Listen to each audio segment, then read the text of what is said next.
You're listening to the Archaeology Podcast Network.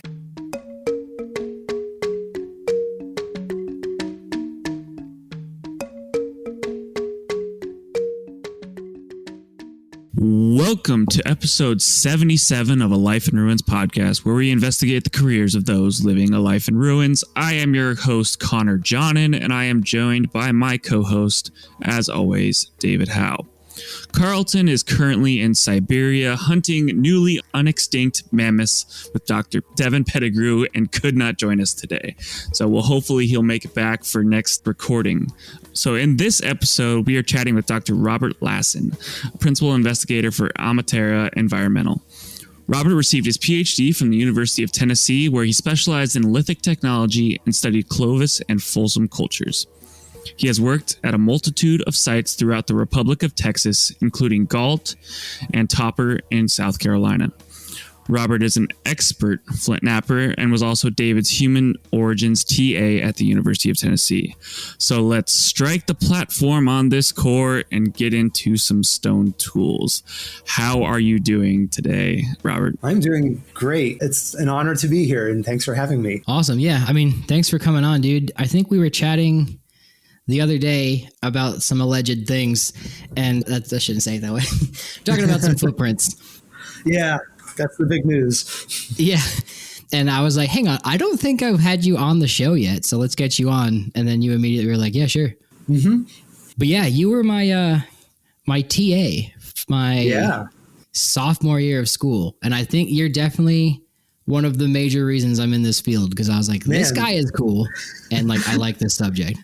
Yeah, and I think you're the one person from the suite of labs that I taught that year that, I actually followed up on the career of, and you're, still involved in the biz and everything. And, you're the success story. So it's like, all right, I got through to one person. I'm glad someone thinks so.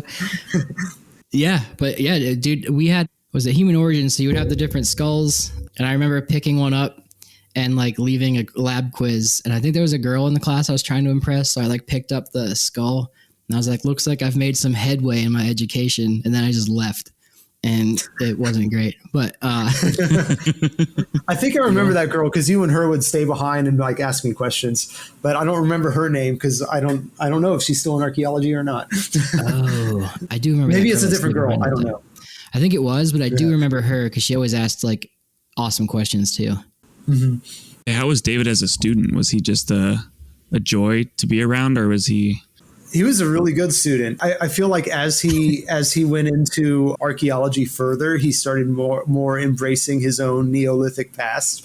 But back then, he was a regular nerdy kid, just like I was, and I always appreciated that. I remember at some point there was a lab exercise that we had to do where we designed some sort of species and explained their evolutionary adaptations. And his species was based on the Zora from Legend of Zelda. And I was like, dude, awesome. I forgot about that. Dude, I hung that on my fridge in my apartment with my roommates and they didn't appreciate it. Oh, dang. Well, I did. I forgot about that. Homo sapiens, Zoraensis or something like that. But anyway, man, that was pretty cool. So I guess you're from Texas? So basically, there's always that saying where it's I wasn't born in Texas, but I got here as soon as I could. Yeah, I got here as about a 6-month-old baby. My parents moved to Texas from Kentucky. I was born in Louisville, Kentucky. I got to try to pronounce that right. My parents are actually from New York and New Jersey, but they got transferred. My dad got transferred to Kentucky. They had me. Then they got transferred to Houston, where I grew up. Cool. So were you exposed to archaeology, any sort of science stuff as a young child? Sort of. So basically, I got into archaeology for two main reasons. There's a lot of people from my generation who were particularly inspired by Indiana Jones or something like that. I was inspired by Goonies. I wanted to be like Mikey from Goonies. but at the same time, when I was in second grade, I was out at recess with a friend of mine, and we saw some kids digging a hole next to the playground. And we were like, we could dig a bigger hole than that. They're like, no, you can't. Yeah, we can. So my friend and I, we found a good spot to dig a hole out past the playground. And we were working with like sticks, and then I started bringing spoons with my lunch specifically for digging. And my friend lost interest after time, but I dug on that hole for 2 years from 2nd through 4th grade. At that point, the teachers decided it had gotten too big and they had it filled in. But that was what spurred my interest in archaeology. By 3rd grade, 1 year into the hole digging project, came up with some small animal bones. And I know podcasts are primarily audio media, but I have one of those bones right here at my desk right now. Awesome. It's like a reminder of my inspiration of archaeology. That was what made me realize it's like, wow, you don't have to go to Egypt to find cool stuff. It's all over. This is, it was a big revelation. So that was what really got me into it. That's pretty cool, dude. I also dug a lot of holes as a kid, and I would wrap G.I. Joes in toilet paper to make them like mummies, and I bury them. Oh, cool. Seems to be a common theme, though. It's cool. Always asking people that. I'm trying to figure out. There was another guest who was it was a Goonies inspiration. I can't remember who. Oh, someone nice. else. Yeah. It's funny because we and we joke about this almost every time. Is that you're a dinosaur kid, you're Indiana Jones, and now I think we have the second Goonies and or Playground inspired archaeologist. Oh, okay, nice. There's something in the initial outline where it's like, were you a dinosaur kid or an astronaut kid or outer space kid? I was definitely more on the dinosaur end of things. I was scared of outer space because there was a movie called Space Camp where a bunch of kids accidentally launch themselves into space and almost asphyxiate themselves, and I was like, nope, never want to do that. That would definitely traumatize me as a kid. I didn't see that. Well, it just dawned on me that's why Toy Story has like those two opposing characters. Oh, yeah. Huh. Wow. That never dawned on me till right now. Okay. Anyway, yeah. So that was early life, and then you went to school for it, or did you go for something else? So I was into archaeology, obviously in elementary school, just, in an elementary school sort of way.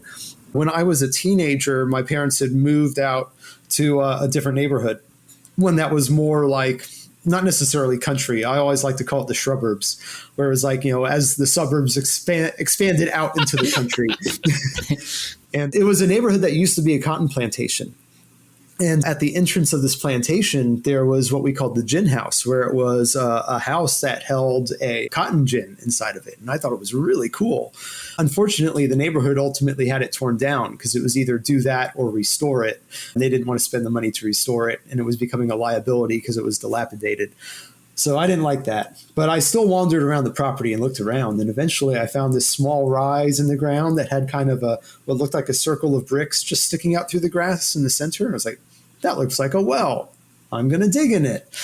And so it indeed was. It was a cistern, and it was filled up with trash from the early 20th century. So I was pulling out like Coke and Pepsi bottles with the labels painted on, and like flower pots that I was like piecing back together and stuff. And this was when I was about 15 years old. Whoa. And that was when I started, my mom helped me reach out to the Fort Bend County and Houston archaeological societies. And that was when I started volunteering on weekend archaeology projects in that local area. And that was what really spurred my interest in actual archaeology. And it's great. I still associate with some of those HAS and Fort Bend County people to this day. It's really pretty neat. Now, at the time, my parents, as they started seeing this becoming a budding career interest, my parents were like, Robert, this is a nice hobby, but you don't want to do it for a career. You never make any money at it. And, I understand. But at the same time, I eventually found out I couldn't do anything else and be happy. Yeah. I think you're one of the first guests who you see this actual excavation experience happen in the 15, 16-year-old range. I was pretty lucky in that respect. Texas has a really good avocational archaeological society, and they have a lot of regional societies. One of the most active is the Houston area. And so I just happened to be in the right place to be able to do archaeology as a teenager and not have to go super out of my way for it. So it was pretty cool. So you're in Houston. Is Southwestern there? I'm not sure where. Southwestern is up in Georgetown, north of Austin. It's kind of a suburb of Austin. Okay. So yeah, I went to Southwestern without archaeology particularly in my mind, based on my parents' advice. I went there because I really like the school. It's a small liberal arts school. It was a sort of like education I was interested in, where you have close interaction with professors. It was the sort of college that kind of prepares you for grad school, basically, where it's you're going to have that level of interaction with professors. You're going to be expected to write big papers and give big presentations and stuff. So that appealed to me, but I was an undecided major for a long time, and I ultimately decided on being a sociology major and a history minor. Southwestern didn't have a formal anthropology and archaeology program. It was kind of wrapped up into sociology, with archaeology being part of classics. So you could do Greek and Roman archaeology, but that was mostly it, unless you kind of paved your own way. So that's what I did. And, it was still social sciences, still a similar sort of thing. And after I graduated, I ended up in kind of an office space sort of job. I was scanning shipping documents, and it was really kind of soul crushing. So I decided, I'm going to go back and do what I love. I remember having a phone conversation with my dad at that time, being like, what can I do to make sure I never have to do this sort of job again? And he said, become a professor. And I said, consider it done. So from then on, I applied to grad school and didn't look back. Did you ever have any, additional field opportunities at Southwestern to kind of do stuff, or was that not really part of that program? It was part of the program, and I just narrowly missed out on it. So I was taking classics classes. The only reason I was a history minor and not specifically a classics minor is because I didn't want to have to learn Greek or Latin. I'm terrible with languages, but I did take a lot of classics classes. And at one point, I had an opportunity to go participate in excavation in Turkey, and I really wanted to do it. But this is going to date me a little bit, but the war in Kosovo in the late 90s was going on at that time. And that made a lot of people shy away from doing that excavation, even though it wasn't even in the same country. The war was not in Turkey. It was a neighbor of Turkey. And so it made people wary, and the excavation that year got canceled. So sadly, I didn't get to do it. And one of the interesting things, and I don't know if I can immediately pinpoint it. I hope I still have the article. But I remember while I was there, my mom sent me an article in the mail about the excavation at the Gault site. Because in 1998 or so was when they found, the landowner at the site found the mammoth mandible with Clovis artifacts around it. And that was what spurred the big excavations at Gault. And I remember reading the article about that, and it's like, wow, that's right here. That's really neat. I'd like to do that sometime. It wasn't until way later that I actually got to do that, but yeah, it was pretty neat to see that article come out. Clovis just sucks you in, dude. I wanted to be. I was also a history minor, and I took sociology. I actually failed sociology because I didn't buy the textbook, and all the test questions were on the textbook. I'd take it again. I did like it. Anyway, I did the early topper session with the spring one they always do. That's not the summer one. Oh, and okay. I had no idea what I'd be digging, but I was like, whoa, this is cool. I didn't realize they hunted mammoths, and then you just get sucked in. Oh yeah. Yeah. Was A&M running Gault at that point? At that point, let's see, A&M showed up. I think A&M was there pretty early on, pretty shortly on after that.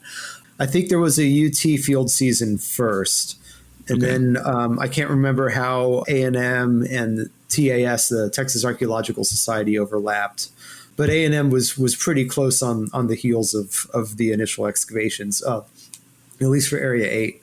Now, there was an initial, very brief excavation that took place in 1991, because that was when the first incised stones were found at Gault, and Mike Collins and Tom Hester were curious about that. And they did a relatively small excavation back then, but that was when it was still a pay dig operation. Looting was very heavily going on there. So it was not a very large scale thing. In the late 90s was when it was under new land ownership, where they weren't doing any pay dig stuff, and they were more amenable to having actual archaeological investigations. Did that kind of factor into your decision to go to A&M for grad school at all, or is that kind of a unrelated?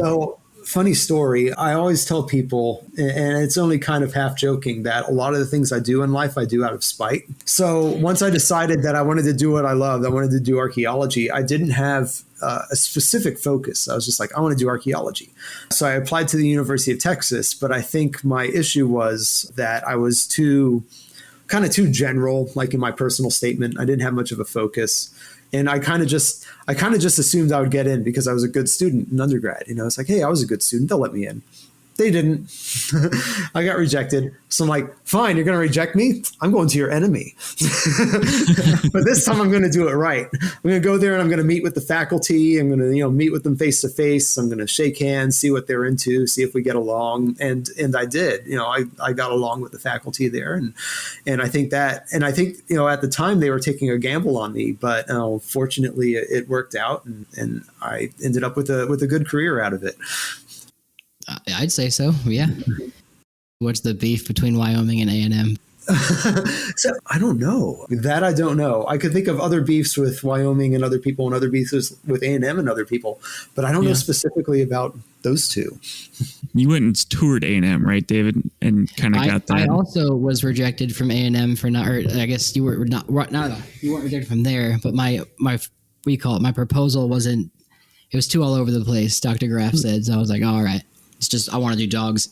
But Gotcha. I went to tour and like the grad students all took me out and they were like, you're from Wyoming? And I was like, yeah. And like, what are you doing? And it was like this weird thing. And I was like, I don't know, guys. But I don't know. I mean, I guess A&M is more pre-Clovis and Wyoming is highly skeptical of it, but I don't see much more rivalry beyond that. Yeah. Well, on that note, we will end this segment. This is episode 77. We're talking with Dr. Robert Lassen, and we will catch you after you hear Chris Webster's beautiful voice. Welcome back to episode 77 of A Life in Ruins podcast. We're here with Dr. Robert Lassen. Yo. One of my original, you wouldn't be Padawan. You'd be my Jedi Knight teacher, master? Yeah, I guess. Whatever it is. Well, I mean, I had a master's degree. I don't know if I was a member of the council, so it's hard to say. Okay. Well, yeah. So our midichlorian counts were pretty high, so I think we're doing all right. Anyway, you had your master's. You want to talk about like what you did for that? Yeah. Okay. So let's see. I think I mentioned, I went to A&M out of spite, but I met with the faculty and I got along with them. They took a chance on me. One of the things that they'd said was, it's like they said I would be accepted on the condition that I do a field school. This was pretty short notice because I was applying in the spring of that year. So I just went and did the TAS, the Texas Archaeological Society's field school. And basically, my advisor at the time, it wasn't not necessarily for my thesis, but basically kind of my advising sort of sponsor professor who was like accepting me into the program was Bruce Dixon. And he said, just do this. And if you enjoy it, if it works out for you, then you're in. And so I did the TAS field school. It's just 8 days. It's not, not a big grueling field school by any means. It was funny because sometime after that field school, I was hanging out with my parents and they're like, you're the happiest we've seen you in at least a year. So I was like, all right, this is definitely for me. So they accepted me and I went in without a very clear idea of what I wanted to do. But I noticed during Dr. Dixon's intro to archaeology class that I was paying most attention. I was most interested when he was talking about stone tools. And I think part of this goes back to my experience with the Houston Archaeological Society. Whenever we would dig in prehistoric or pre-contact sites, they were telling me to bag anything that was a rock because this was the Houston area. There's not a lot of naturally occurring rock. And so I got used to looking for rocks and I got interested in the rocks. And this translated into me getting interested in lithics while I was at Texas A&M. Nice. And as it turned out, the person who was particularly specialized in lithics at the time at Texas A&M was Dr. Robson Bonnickson, who was the original head of the Center for the Study of the First Americans. And so I started meeting with him, and I was like, hey, I would like you to be my thesis advisor. And he agreed to it. And so I started doing work with him in his lab at the CSFA. And that was how I got interested in all the Clovis and people in the Americas issues. And so it kind of went from there. My thesis topic it was kind of funny. Dr. Bonnickson, he was a highly intelligent and amazing man, because not only was he a brilliant archaeologist, but he navigated these political, legal, social minefields. And he was a very interesting person to be around and learn from. But also at the same time, he was also a very, very busy person. And so sometimes it was hard to sit down and have a conversation with him. So eventually, I managed to talk with him and be like, hey, what should I do for a thesis? And he was like, well, you should study Clovis caches. And I was like, oh, that sounds really cool. I love Clovis caches. These are, and Clovis caches are these kind of mysterious stockpiles, supply piles of tools from the Clovis period that have shown up across North America, primarily in the western half of the nation. But I think we're finding hints of others, out towards the east, maybe as far as Ohio, depending on where you fall on that debate. But anyways, I was like, okay, yeah, I would love to look at these. But he didn't give me any more specific guidance on that right away. So I was like, okay, I know what I have to do. I need to just write an outline that involves everything I could possibly think of when it comes to analyzing Clovis caches. So I just threw the kitchen sink at this outline. And then I brought it to Dr. Bonnickson, and it's like, hey, how about I write my thesis on this? And he just looks at it and goes, oh, that's way too much. Just focus on this. And he circles like one section of it. And it's like, all right, that's all I needed. Thank you, sir. And yeah, that's pretty funny. So, funny story. I don't know if you all know or have talked to David Kilby. His Ph.D. dissertation was on Clovis caches. And shortly after I had accepted this topic, I realized, I think it was from some PBS show that he was on or something, and he was writing about Clovis caches. And I was like, oh, crap. He's going to be way better than me. So what I realized was like this actually lit a fire under me to get my thesis done as quickly as I could. I graduated in about 3 years from A&M, 3 or 3.5 years, which was not perfect for a master's, but it was good. Hey, you're talking to the right guys. Yeah, I'm at least 3.5. Okay. But my goal was to graduate before Dr. Kilby finished his dissertation, because I knew his would be way better than mine. And it was. I finished mine in 2005. He finished his in 2008. And I was like, all right, at least I got mine out there before it got totally blown out of the water. And yeah, and his dissertation, it's something I refer to, to this day when I'm talking about caches, which interestingly enough, I have talked about recently. But we'll get to that in the later segment. Yeah, I guess I'd like to explain what caches are, because they're pretty fascinating, but I guess we can get to that later. Bonnickson, though, that name is really familiar. Doesn't he have something to do with like bone culture, like before stone tool culture or something like that? Yes, that's one of the things he was very interested in, was the flaked bone technology. The idea that green bones that are fresh, are able to be flaked in the same sort of fashion as flint-knapped stone tools. And he did a lot of experiments with that. He was also a fairly proficient flint-knapper.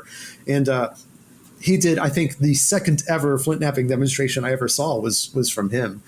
Huh. The very first was at the TAS Field School. So I learned a lot. And actually, one of my initial ideas for doing a master's thesis was on bone technology, but eventually it swapped over to Clovis caches. I just had a lot more like existing research I could go off of. Yeah. Okay. What did you ultimately find as part of your research into these caches, or what kind of angle were you taking to It's study been it? a while. Basically, I was comparing, and I selected primarily 4 caches. It was East Wenatchee, Anzac, Simon, and Fenn. Wenatchee's dope. Yeah, Fenn's Wenatchee's awesome. really cool. And that one we actually had casts of most of the artifacts for. And way later on, like a decade after I left or more, A&M actually acquired the actual Fenn cache. But no, that was way after my time. I don't know if the Fenn cache is still there, but it might have been on loan to them. That was always kind of cool to hear. So I was basically taking measurements and looking at artifact types and comparing the measurements, comparing proportions of types. And I found that there are some trends in that there was, I think, a couple of the caches. I'm trying to remember off the top of my head. I think it was like East Wenatchee and I want to say Fenn seemed to have this predisposition for having like really, fairly large, full size, pristine Clovis points, and then, an assemblage of bifaces and stuff. Whereas other ones like Simon and Anzik had more of a reduction trajectory where you had like full size Clovis points, and they had kind of a trajectory of resharpening until you get smaller ones. And they also have bifaces that could be reduced down into Clovis points. There's this whole like trajectory to them. As far as I remember, and this was a good while ago, those were some of the more interesting things I learned as I was studying these caches. Funny enough, in Kilby's later research, these were all the ones that got grouped together in what he calls afterlife caches, which does not necessarily mean to imply that they were all burial offerings, although Anzik was a burial offering. It's just the other ones, compared to the wider array of Clovis caches out there, these caches kind of match what you might expect to find in burial assemblages if you go with Anzik as kind of a template, where you have like finished tools, you have unfinished tools, you have a variety of raw materials. Other Clovis caches, it'll focus on one tool type or one raw material, and it'll look like more of like a storage stockpile. Like people kind of had a glut of raw materials. They went like to a source and they're like, all right, we roughed out all these bifaces. Let's go store them somewhere. We'll double back to it later. That's what other caches look like. But these look more like votive offering type things. Doesn't mean that's necessarily what they are, but it's kind of one potential interpretation of them. Yeah. Okay. So that is what like you're coming back to the spot for those things. But for the audience listening, Robert just mentioned with the Wenatchee cache, it's WENATCHEE, and look up the Clovis point from there. It is the largest White Walker killing thing you've ever seen. Oh yeah. And it has no reason being that big. the Ruts point, RUTZ, if I remember right, that was found on like a bluff overlooking the rest of the cache. That's a gigantic obsidian Clovis point. The other ones are the ones from the cache itself are almost as large, but they're made out of chalcedony. They're like this yellowish, like honey colored chalcedony, and they're also gorgeous. That's so cool. In Dave's Peopling of the America class, Peopling of the Americas, he like passed around all these casts, and I like held that thing and was like, "Whoa, this is the coolest thing I've ever seen." Funny story, in the same class, different year, I imagine, but in the same class. So there was two reports, or rather, small, almost coffee table books that came out on East Wenatchee, and they were both by Michael Gramley, who I won't go into at this point. Interesting character if you want to read about him. But he wrote these books just kind of summarizing the East Wenatchee cache. And the second one is just, it's from 2004, I think. It just has a couple extra articles and stuff in it. Same book, just with extra stuff. And one of the extra things in the 2004 one is a little blurb by D.C. Waldorf explaining his impressions of the cache. And what he said was that he believes that the cache was made by 3 individuals, and that the most skilled of those individuals was left-handed. And I thought that was interesting because I'm left-handed. I love hearing about how awesome left-handed people are, but I didn't understand how he rationalized this. He didn't explain it in this like short little like 2-page blurb. So we were sitting there in Dave's Peopling of the Americas class, and he had the casts from this cache laid out, and I was sitting there looking at them and I go, I see it. Because Clovis points and tools are often, one of the technological hallmarks of them is overshot flaking, whereas you strike it on one side and you knock off a flake with such precision that it goes all the way over to the opposite edge without destroying the tool. It's a really impressive technique. Well, if you were to imagine yourself as a flintknapper and you were holding one of these points on your lap with the point facing outward and you were knocking off overshot flakes, then if with that particular positioning in mind, all those overshot flakes were coming from a left-handed side. And I was like, oh, that's what he sees. There's some assumptions involved in that, but I get it. And I thought that was pretty neat. That's really interesting. Yeah, I forgot about that. Yeah. Like that handedness is a thing you can see in tools. Yeah. It's something you can infer, but it's, one of those things where it's like, maybe not. There's a particular Texas point that is one of my favorites in that regard. It's a middle archaic point, about 5,000 or so years old, called the Nolan point. And it doesn't look like anything super special. It has a straight base and kind of a leaf-shaped blade, and it's kind of boring looking. But what's interesting about it is the stem on it is beveled. So the sides of the stem, the part that gets hafted into the spear, the sides of it have a bit of a twist to them. They're just pressure flaked on one edge, and so it gives them this kind of almost corkscrew sort of shape. 1 out of 10 of Nolan points are beveled in the other direction. And that other direction is if the point end is facing away from you and you're pressure flaking it, that's the left-handed way. And I'm like, I'm pretty sure, I'm reasonably certain that's a sign of, 1 out of 10, prehistoric, 5,000-year-old Native Americans being left-handed. That's cool. I mean, that probably does that check out for like modern statistics on left-handedness? Yeah, I think it's roughly 1 in 10. Okay. I don't know what the exact statistics are. Did you continue studying stone tools? Yeah, I've always been with stone tools. That's always been kind of my thing. Once I graduated from A&M, I worked in CRM for 2 years for Hicks and Company here in Austin. And actually, a lot of the people I work with now are like what we call alums of Hicks and Company. So it's like I work with a number of the same people that I used to work with back then. So that's pretty cool. But yeah, I've always been kind of the lithics guy, especially when it comes to like CRM stuff, when everybody kind of has their own specialties and we all play off of each other. Then it's like, yeah, it's kind of weird going back into this workforce where I'm the final say on stone tool matters. Where it's like I'm used to like collaborating with the group and being like, well, what do you think of this? And what do you think of this? And it's like, nope, my word is law. Well, all right. It is a weird day when people like defer to you for stuff and you're like, I think it's a biface. I don't, and you have to like, yeah. You're going to be like, yeah. So you continued on at University of Tennessee, right? That's correct. I met with my friend who, Ashley Smallwood at one point while I was working for Hicks and Company. And we had a conversation where I was like, I'm thinking of going back to grad school for my Ph.D., but I'm not really sure where to apply. I don't want to stay in Texas. I figured it would be a good idea for me professionally to like branch out, find another state to do research in. And she recommended University of Tennessee, particularly for me to meet with Dave Anderson. She figured he and I would get along really well, and she was absolutely right. So that was my main motivation for looking into Tennessee. I know David, Dave. Connor, I don't know if you've met or been associated with him. But Dave is awesome. Yeah. So professionally, he has his hands in a lot of forms of archaeology, but one of those is he's interested in Paleo-Indian stuff. He's put together the Paleo-Indian database of the Americas.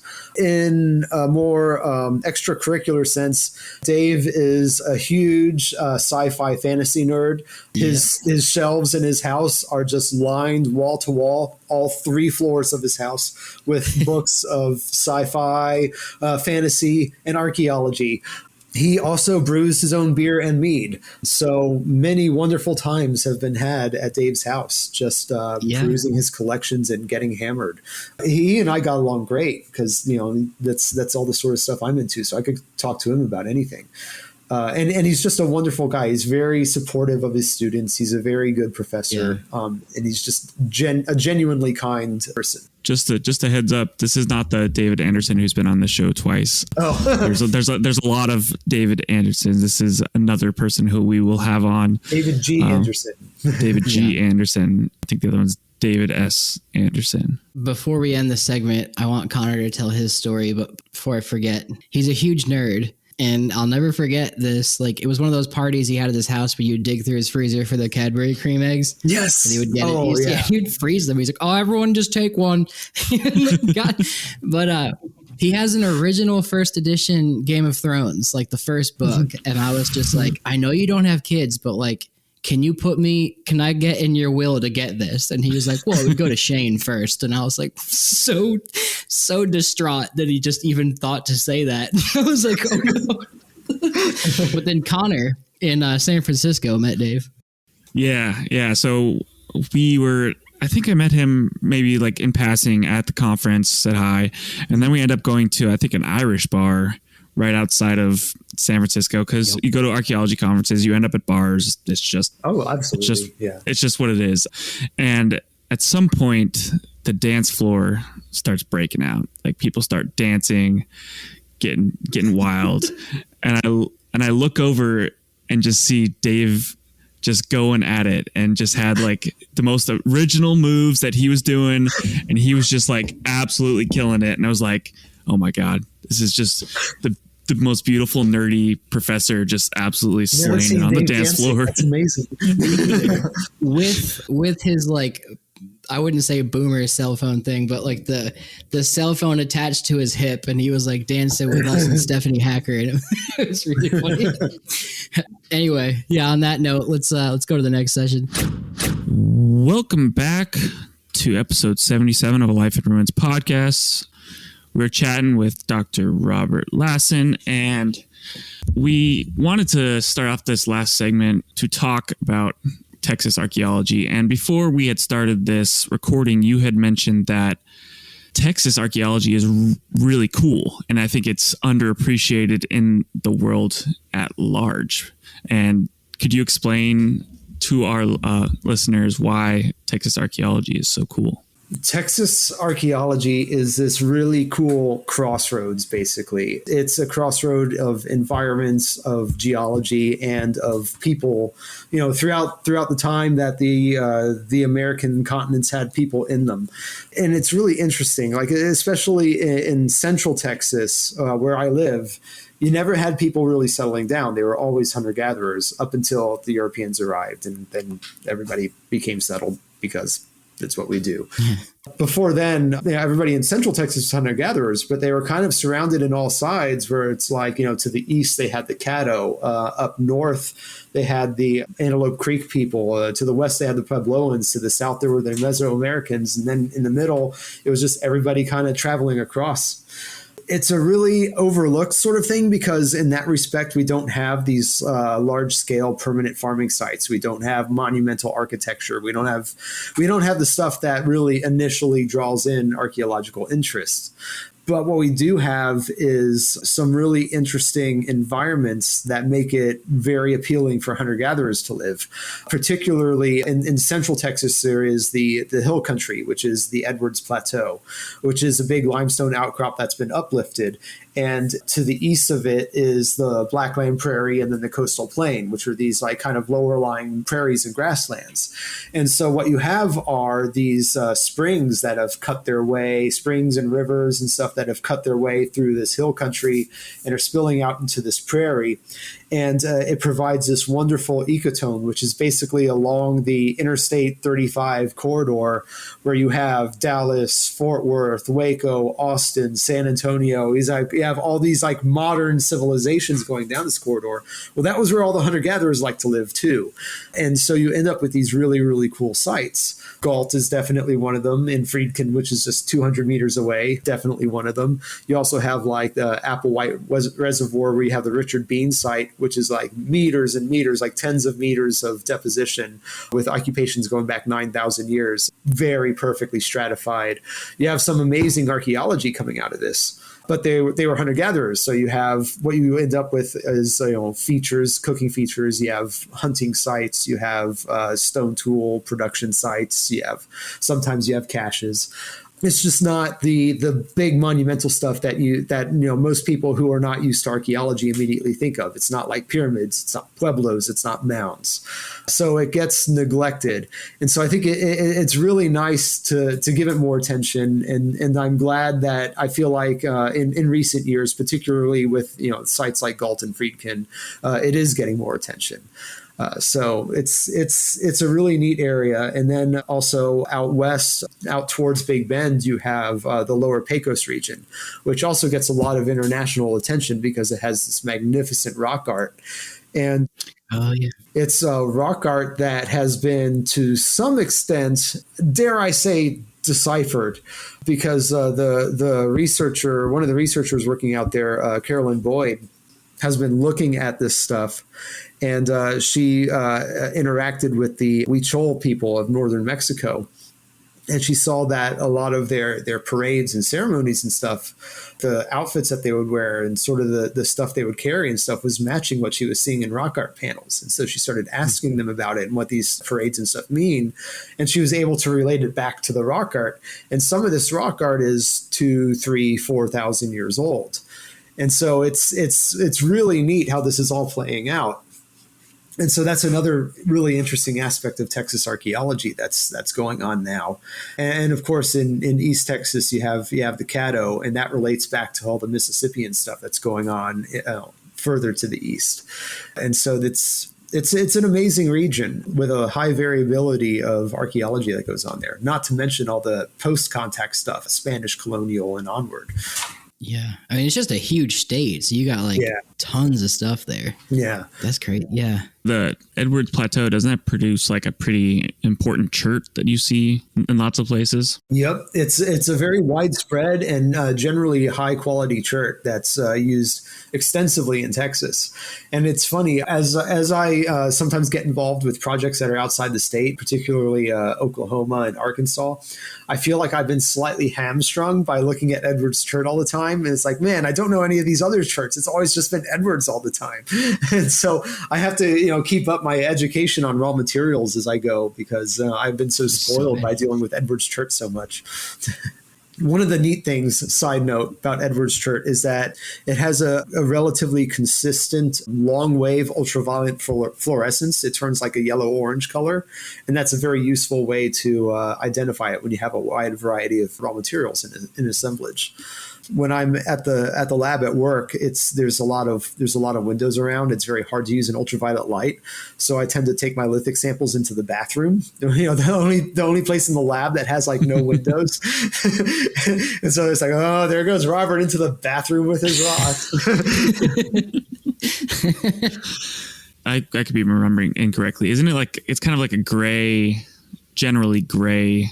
It varies. Probably the most famous variety of Edwards chert is the Georgetown variety, which is a very like blue-gray sort of variety. It's blue-gray and it's opaque, but it has a very glassy texture to it. Okay.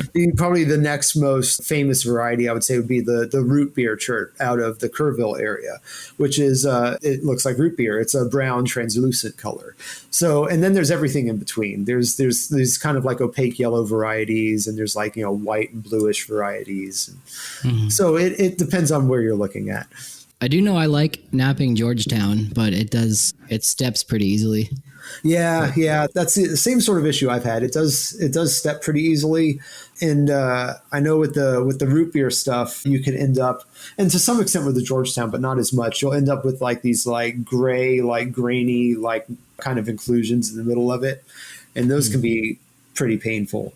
But overall, it's really nice material. Yeah, it's like I can't really describe it. I guess it has something to do with like it's it's not a flint, like it's all flint, but yeah, there's something that it's like very similar to the stuff in Europe or something. Yeah, it is. That's what I've heard too. It resembles like the stuff from like Dover and England and stuff.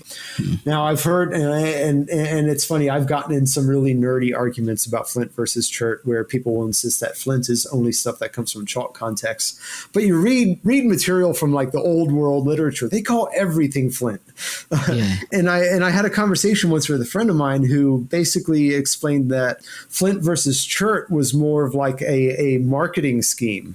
So basically it was flintknappers for gun flints in England versus France, where they both wanted to sell gun flints to people.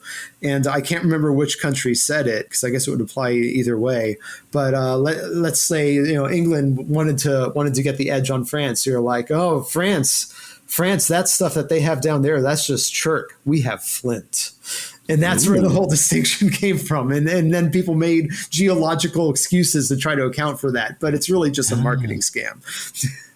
Interesting. Didn't know that. That's my take on it. I honestly believe it's really the same thing. We just, in the States, we settled for chert as the term. And then elsewhere, people have settled for flint as the term. It's all compressed silica. So yeah. I wanted to, and we've talked about this before on the podcast. We briefly introduced the Gault site, and on your CV it says that you have worked there. So do you mind explaining, what Gault is and what your experiences were at the site? Oh, yeah. So Gault it's a really cool site. It is in central Texas. It's in Bell County, very close to the Williamson County border. So it's about 50 miles north of Austin. And it is a very extensively occupied site where it has a continuous archaeological record that goes from the late prehistoric period, like right about contact, like 500 years ago, all the way down to Clovis and beyond that. So it was a known archaeological site since like the 1920s. The very first archaeologist to work out there was J.E. Pierce, and that was in the late 20s. And he was interested in learning about middens because in Texas we have a lot of burned rock middens, and I know they exist elsewhere as well. But in Texas they're a very, very prominent archaeological feature. Whenever you find archaic sites where people build these rock ovens and the rocks break down after multiple heating and cooling events, they toss them out, replace new rock slabs, toss them out, replace new, and it builds up this accumulation of rocks. Well, Gault has a very large one of those. So J.E. Pierce was studying those. And, being the 1920s archaeologist that he was, he divided them into very clear strata, high, middle, and low. And he did note that he believed that the low stratum consisted of highly mobile big game hunters. So that's pretty neat. But he didn't go on any more elaboration than that as far as I know. But for a long time afterwards, Gault was a pay dig site where people would pay a certain amount of money and dig up whatever, quote unquote arrowheads they could find and keep them for themselves. There was a brief archaeological excavation out there in 1991 when Mike Collins and Tom Hester were interested in learning about these incised stones, these small limestone slabs that looked like they had like geometric artistic designs drawn on them that appeared to be associated with Clovis artifacts. And later on, that was verified through subsequent archaeological excavations. There's some articles out on that. And then in 1998, the landowner who put an end to the pay dig operations at Gault, he was curious about the archaeology out there. So he was doing some digging, maybe with a front end loader, just seeing what was down there on his property. And he ended up running into a mammoth mandible. And there were some stone tools around with it. So he was like, well, this is bigger than me. I better call this in. So that was when the big full-scale excavations at Gault really started up, when UT got involved, Texas A&M got involved, the Texas Archaeological Society was out there, Brigham Young University was out there, Mercyhurst was out there. There's a bunch of people, bunch of excavation pits, and that was when research really went underway. And all that stuff was happening just as I was applying to grad school for my master's degree, and I just missed out on it. Wow. After 2 or 3 years of this heavy archaeological interest, the landowner decided he wanted to live in some peace and quiet and kicked all the archaeologists out. Wow. So I finished my master's without having any involvement in the Gault site. And I went and worked in contract archaeology and CRM for a couple of years. And then right as I was applying to the University of Tennessee, Mike Collins negotiated with that landowner and managed to buy the back half of that landowner's property where the Gault site is located. And so Mike was gearing up to have new excavations out there. At the same time, Mike Waters was negotiating an adjacent property that became the Friedkin site, negotiating permission to work out there. So things were ramping back up. And by the time that I was in Tennessee, Mike Collins came and gave a series of guest lectures. And he talked at the lithics class that I was in with Boyce Driscoll. He talked to the general group of grad students. And I think he gave a bigger public presentation as well. But at the end of the talk that he gave to the students for the lithics class, I was sitting there in the front row. And Mike knew me. I'd done Texas archaeology and stuff. He'd seen me around. Mm-hmm. He was like, by the way, if anybody has any interest in a dissertation topic, I'd like to talk to somebody about doing some Folsom research at Gault. And I was like, yeah, that's me. I want to do that. So that was how I found my way into Folsom archaeology, was by finally getting to go do research at the Gault site with Mike Collins. And he became a guest member, an extra committee member on my committee, doing Folsom research. And so this became my dissertation topic, where I was looking at what's called the Folsom Midland problem. And this is something that archaeologists have wrestled with for decades. And it's one of those things, the arguments in archaeology are so nasty because the stakes are so low. This is one of those situations where people are arguing. It's like, so you have Folsom sites, and they occur right after Clovis. They're the immediate descendants of Clovis technology. They were hunting bison antiquus, so a bison that is 1 1/3 times larger than modern bison, the Ice Age larger bison. And they were really chasing these animals down and really, really into hunting them. You think of Clovis as highly mobile. Folsom was really mobile, but they restricted themselves to the geographic range of bison antiquus. So one of the things that shows up, though, regularly in Folsom sites are similar but not quite the same points called Midland points, where you have Folsom points that are fluted. They have the fluting groove running all the way up the length. But Midland points are not fluted at all. They are the same proportions, width, length, thickness, all that. They would fit in the same halves as a Midland point. They're just not fluted. So are they the same people? Are they different people? Are they chronologically related? Is there a chronological distinction? Did they make them as materials were running low and this was a less risky flintknapping behavior? Or was there a skill difference where only the most skilled people were able to flute the points and other people just chose not to? And so that was the stuff I was investigating in my dissertation. My favorite aspect of that research was the skill research. Not that any of the other aspects are invalid. I want to say that right now. I'm not trying to say, oh, everybody else's stuff is BS. It's not. It's highly valid. And it's one of those situations where human behavior is complex, and there's a lot of explanations for these things. But I did my best in my dissertation, and my favorite part of my dissertation, to try to quantify flintknapping skill by looking at width thickness ratios, basically how thin a point was compared to its width, by looking at the number of flake scars compared to the number of quote unquote mistakes.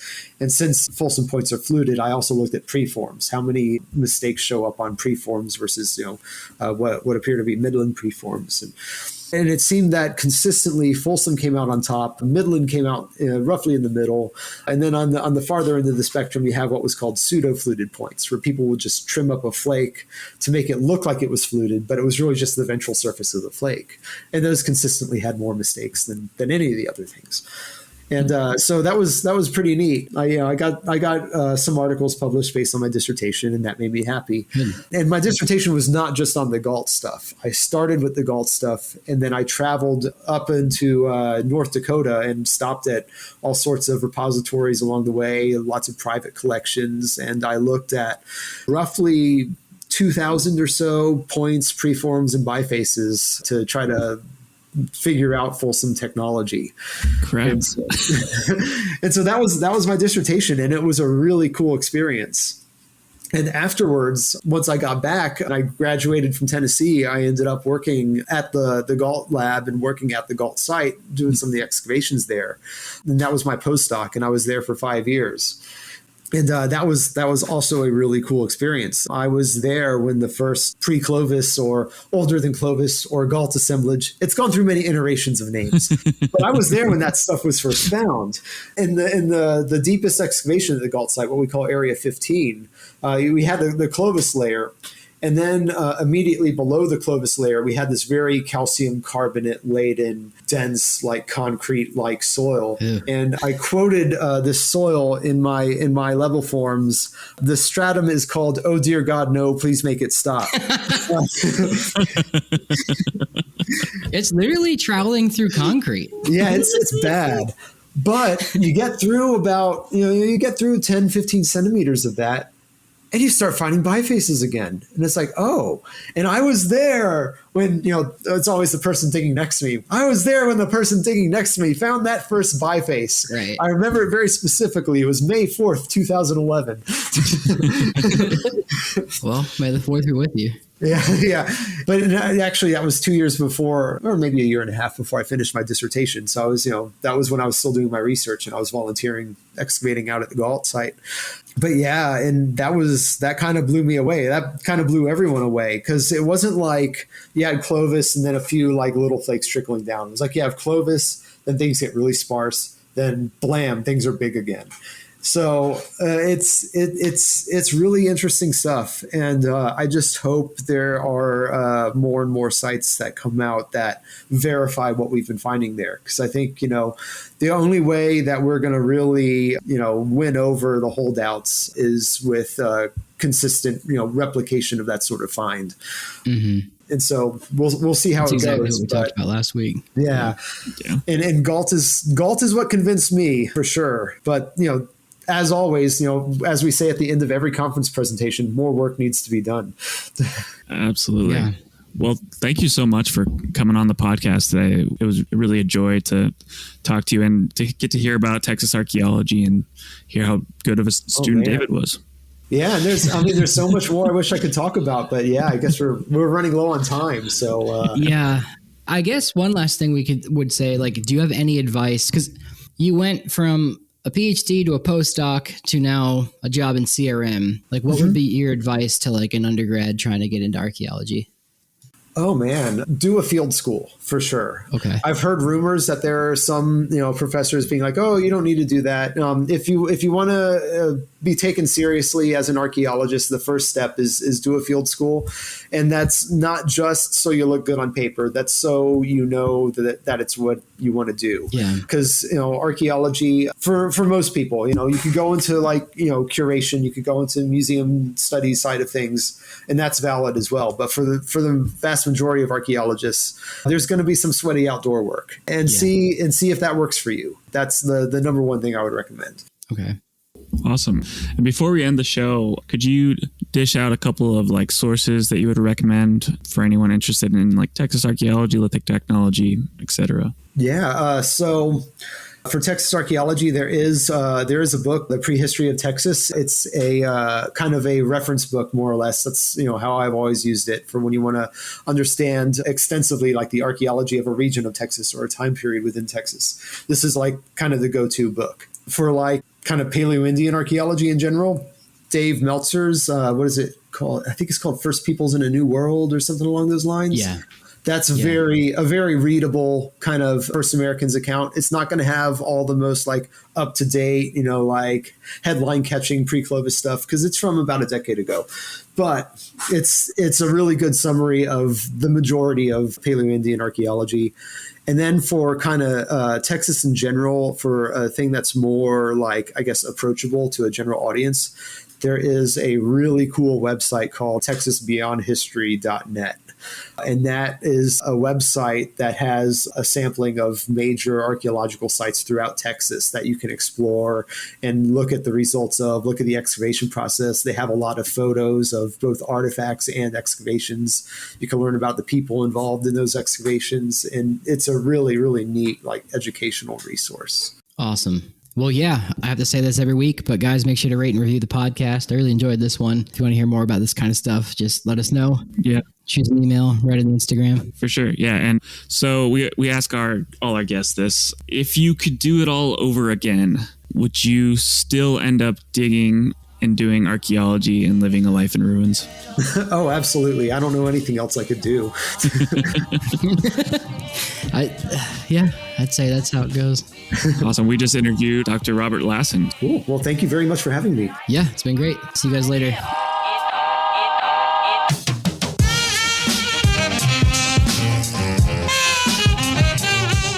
Thanks for listening to A Life in Ruins podcast. You can follow us on Instagram and Facebook at A Life in Ruins Podcast, and you can also email us at alifeinruinspodcast@gmail.com. And remember, make sure to bring your archaeologists in from the cold and feed them beer. What's the difference between taxes and Texas? Uh-oh. What is it? Taxes can keep your electrical grid operational. Oh, yeah. Yeah, fair. I was in the thick of that snowpocalypse.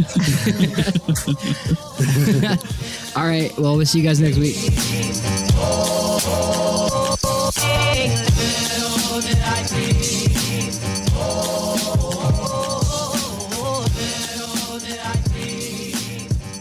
This episode was produced by Chris Webster from his RV traveling the United States, Tristan Boyle in Scotland, DigTech LLC, Cultural Media, and the Archaeology Podcast Network. And was edited by Chris Webster and Rachel Roden. This has been a presentation of the Archaeology Podcast Network. Visit us on the web for show notes and other podcasts at www.archpodnet.com. Contact us at chris@archaeologypodcastnetwork.com.